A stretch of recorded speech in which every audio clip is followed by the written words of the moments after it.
Hello there. So you're going to probably see some cats scurrying around in the background and maybe hear them crying and whining from time to time as they wrestle with each other. Just go with it. It's part of my life. Anyway, today I'm going to show you some projects that I'm working on, projects that I'm going to start, all about knitting because I'm not going to get back into quilting until I return from a trip to London. And then the rest of the year will be half quilting, half knitting, might do some photography, might even get into weaving, but I told myself I can't start a new craft until I get better at the ones I'm doing and sell more stuff so that I can afford to buy a small loom. Those things are not cheap. And I don't want to buy a cheap loom. I want to buy one that's good, but I also want to confirm that I'm going to be doing it for a while. So, one public service announcement, and this is for people that make videos. And I know people will probably complain about my videos from time to time since I don't do any fancy editing. I don't have any intro, outro music. I try to keep them short. I'm going to try to keep this one to 15 minutes as possible, like I always do. But what really gets my goat is when I'm watching a video and people are talking like this. They seem to pause every word or every two words. It drives me nuts. I think it's because people aren't used to extemporaneous speech anymore. Maybe they haven't practiced a lot. I do all of these off the cuff, but I spent a lot of years in my education and corporate career doing public speaking and oftentimes speaking off the cuff to news outlets and things like that. So I had to be able to speak clearly, articulately, and without a lot of pausing. So here's my advice. When you're making videos like this, think about what you want to say and go stand in front of a mirror for a while or just turn on your camera and just start recording. If you find yourself pausing a lot, using ums, ahs, saying the word like every other word, it's a comparative. It's not meant to be used every other word. Thank you. That was probably another public service announcement. Then go back and watch your video. Or while you're driving in your car or walking down the street, talk to yourself. Talk about things you like to talk about and listen to yourself talk. Or record it and listen to it again. When you're talking with friends, do you talk like that? Do you pause every other word? I don't think so. If you do, that's kind of odd, but maybe you do. I don't know. That's my PSA for videos. Okay, moving on.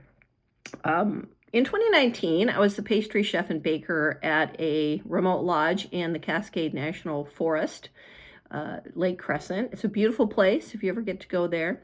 Great, relaxing place. Anyway, there was a lot of downtime, and I was in a colder climate again. I was born and raised in Washington, but hadn't lived there for a long time. So we spent a lot of time in our cabin when it was raining for days on end, but also had sunny days at the beach on the lake. I decided to pick up knitting after not doing it for a long time, partly because there are some great knitting shops, yarn shops, fiber shops in Port Angeles and Port Townsend, which are close to the lake, within half an hour to an hour. So if you're into fiber arts, I highly recommend driving through those towns. So I decided to start knitting a cable sweater. I found a Cascade Yarns pattern, I think in a magazine at the library. I purchased some patents, worsted, classic, at a local Joann's and started down my road.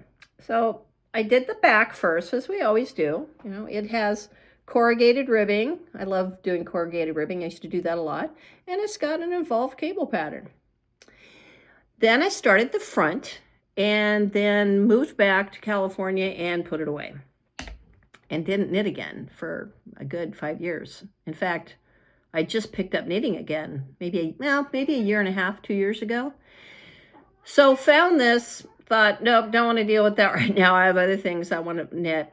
And then a few months ago, I decided I better jump back in, but then still put it away and did other things, like the cardigan I finished for my son. So last week, I picked it back up and decided I better finish this. But I thought, I really don't feel like making a sweater because In California, even when it gets cold, wearing a full sweater with sleeves is just a bit much. But I could probably get away with wearing a vest from time to time. So I decided to finish the front. And the funny thing about it is, as I was knitting the front, I realized, oh, wait, I'm doing the pattern correctly according to the instructions, but the back I actually screwed up. So there are some mistakes even on the front, and I'm not gonna rip it out and redo it. I decided to leave it as is. No one's gonna notice. And if they're staring at my chest, that's just wrong on so many levels.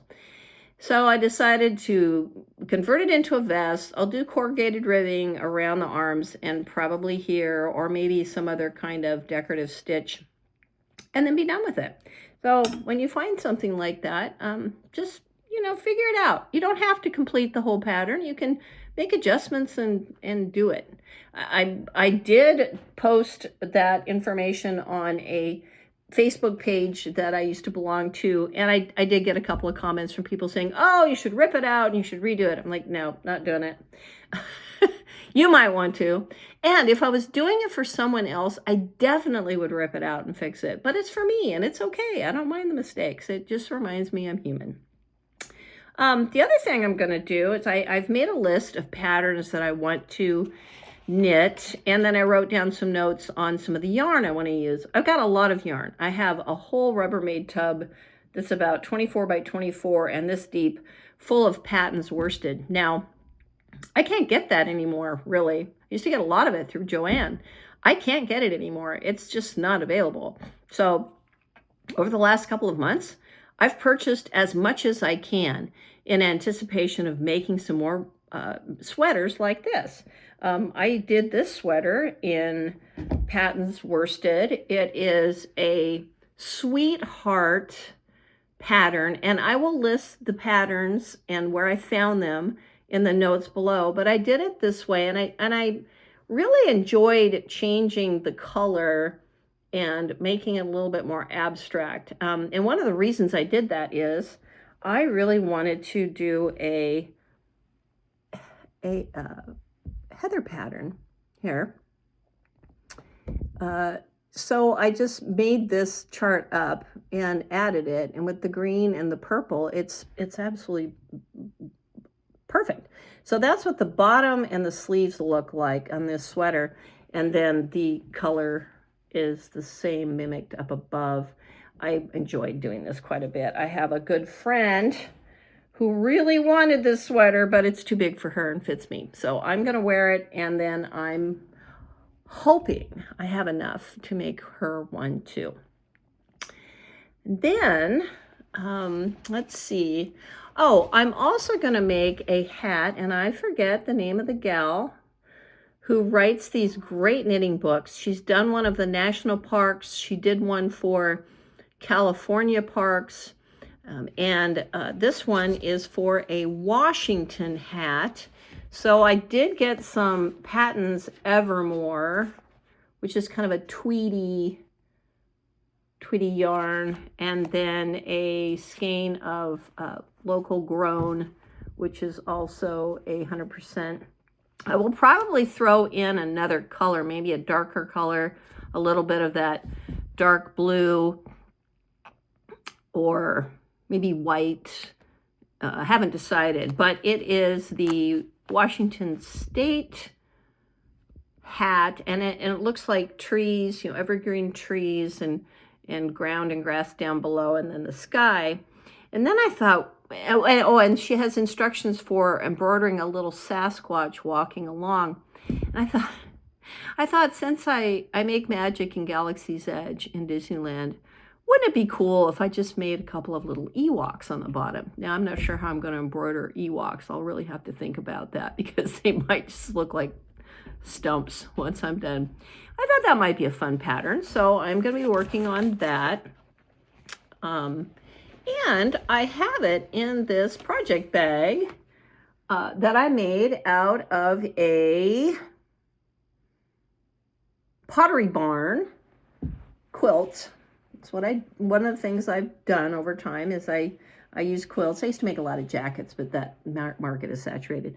So I made this project bag with really long handles out of that quilt, so I can use that.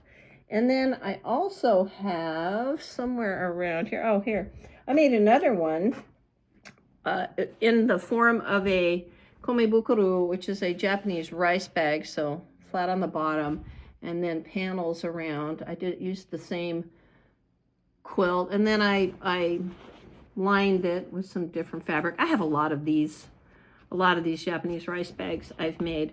So this one, this project bag, I put all the yarns in different project bags, and I have them hanging on a wooden hat rack, because I use the wooden hat rack when I go to craft fairs when I'm selling. But I thought, what a great way to get all this stuff off the floor. So any active project is hung up in one of my project bags on the hat rack. Sometime I'll show you what that looks like. So one of the yarns that was being discontinued, it's the buttercream, which I think they started calling it something else, and I don't remember what they were calling it, but it was available at Joann, 100% wool, and it's like an Icelandic type yarn that you'd make, an Icelandic yoke sweater out of. So again, I decided to buy up as much as I could afford as they were closing it out, and now I think it's all unavailable. So I have this color, which is kind of it's a light gray. Then Hobby, I think it's pronounced Hobbii. It's a online yarn store out of Denmark. They're closing out the Happy Sheep, which is basically the same weight of yarn, maybe a little thinner, a little bit thinner, but they were closing this out. So I bought a bunch of this as well. And I happen to get this turquoisey color and this powder blue color. And I'll tell you why. Because I made an Icelandic lopapeysa style sweater using a design from Yuha Knitting. And again, I'll put the link to her designs down below. She does wonderful work, and her instructions are absolutely spot on. I made one that is and I'll blink it again. It's a fish design. It kind of looks like salmon that goes across here. And then another design across the bottom and the sleeves. And she used exactly these colors. So I'm going to do a sweater for myself out of these colors. I don't know if I'm going to get it done in time for my trip, but I'm going to try. And I made a sweater like that a friend of mine purchased. I used slightly different colors, but it turned out beautifully. And then I made another one of hers out of kind of a flesh tone body, and then across here were light blue and pink and white yarn, and it's just a little moose running across the sweater. So I might make that one again, but for now I'm going to focus on doing the fish sweater. Oh, one of my friends is coming to visit. Hello, Oscar. He's coming by. Hi, Oscar. Do you mind? Thank you. That's my main cat, Oscar Meyer. He is a harlequin, and harlequins are the best. Let's see. There's a couple of the other colors of that yarn from Hobby, the Happy Sheep. I got this rosy pink color, and I got some black. So I'll find some things to do with it. I did go back and order some off-white so that I can make an off-white lopapeysa with maybe a different design. I'm looking for a more traditional Scandinavian design or Icelandic design that I'll do, but that'll be down the road. What else am I going to be knitting? Let's see. I already talked about the sweater, doing the vest. Let's see what I've got down here anywhere. Do I have anything else? Nope, nothing else down there. So, like I said, I have a list of some hats, scarves, cowls. Probably not going to do any more gloves, but we'll definitely do more sweaters. And I really want to make a lot of Icelandic style sweaters this year so that they're available next fall, winter. That's part of the plan. And then everything I have is on my Go Imagine site. I don't have the website linked yet, but you can go to goimagine.com/Miska Larson. I can't even say my own name, Mishka Larson Creations, to see everything I have on there. It includes a lot of different size quilts. I'll have the project bags up there if I don't already have them up. Any sweaters that are available, anything else that's knit that's available. I don't do commissions. I get asked that a lot. And the reason is when I was a pastry chef and I made cakes, when I did my own thing at home through a cottage bakery, and I did custom cakes, I got burned. Or people tried to burn me, saying, "Oh, that's not exactly what I asked for. I'm only going to pay you. I'm not going to pay you the second half." And you know what? I'm a hard nose with that. I mean, I'm an artisan. I work hard at what I do. If I charge you for something and you don't want it, I'm going to give you your money back and I'm going to keep it and I'm going to sell it to somebody else. Everything I made was exactly the way the people said they wanted it. I would show them drawings, pictures, whatever. And they just were trying to cheap ass their way out of it. Making custom cakes in a cottage bakery is going to cost much more than it's going to cost if you go to a grocery store and buy a cake and have them put somebody's name on it. It's just simple. And part of my selling proposition was that I didn't use any artificial ingredients. So they were getting a really, really good, tasty cake with all really amazing ingredients. And yeah, it was going to cost them money. So I stopped doing that. I did a couple of commissions for jackets, but for one, I never got any feedback, so I really don't know if they liked it or not. And then for another, again, complaints. And again, it was exactly as they wanted it. But, you know, people they're going to try to cheap ass their way. Hi, Oscar. Cheap ass their way out of things. So I just don't do commissions. The only time I will ever do it again is somebody I absolutely know personally. And they are a friend and I trust them 100%. That's the way it is. You know, there are other people out there that will make jackets, they'll knit sweaters, and they'll do it on commission. So if you want that, go to them, but you're going to pay a lot. If you don't pay a lot, I would really question the quality of the products they use and their skills. They might be really skilled, but they might be using crappy products or vice versa. I charge an amount above what it cost me to make it.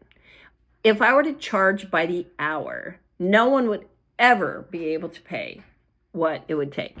I've seen people online make videos about how much it actually costs to make a quilt. Now, I'm not an expert quilter. My quilts are a specific design, the way I make them, different from a lot of people, and that's what I think makes them unique. But when someone is an expert quilter and you look at how many hours it takes and how much it costs them to get these really great materials, it's thousands of dollars. And if they were to say, oh yeah, it's gonna be $2,000 for this quilt, most people would, are you kidding me? No way, I'll just go to the local department store and buy something that's made by people who get paid way less, should be paid a lot more, but get paid way less. That's my rant about commissions. All right, I think I've said enough. I'm going to move on. It's time for lunch. I think my cats are trying to tell me, or the cats are telling me it's time for lunch too. I hope you have a great rest of the day and a great week. Don't fret about things you can't control, but take action where you can take action. That's my advice in these times. Do something that you enjoy every day. Take time out for friends and family and just breathe. Things in life go in waves. You can read dystopian books and watch dystopian movies where everything just comes to a crashing halt. That's probably going to happen someday, but not today. And we'll get through this. Just takes time and it takes effort. You're not going to pray it away. You're not going to resist it away. You've got to take action. And that could be something as simple as not buying things from certain companies, not watching certain things and buying into that company's advertising, which I know advertising has already been paid for. There's a long diatribe about that. But take action and don't waste your time on things that you can't control. At the same time, if you need to write letters to people, do it. If you need to speak up at a school board meeting, do it. If you need to canvass when we come to the midterm elections, canvass. I mean, there's lots of things you can do to take action in this world, whether it's politics or just daily life. So take action. That's how we're going to get through this and keep our sanity. Have a great day, everybody, and I hope to talk to you soon.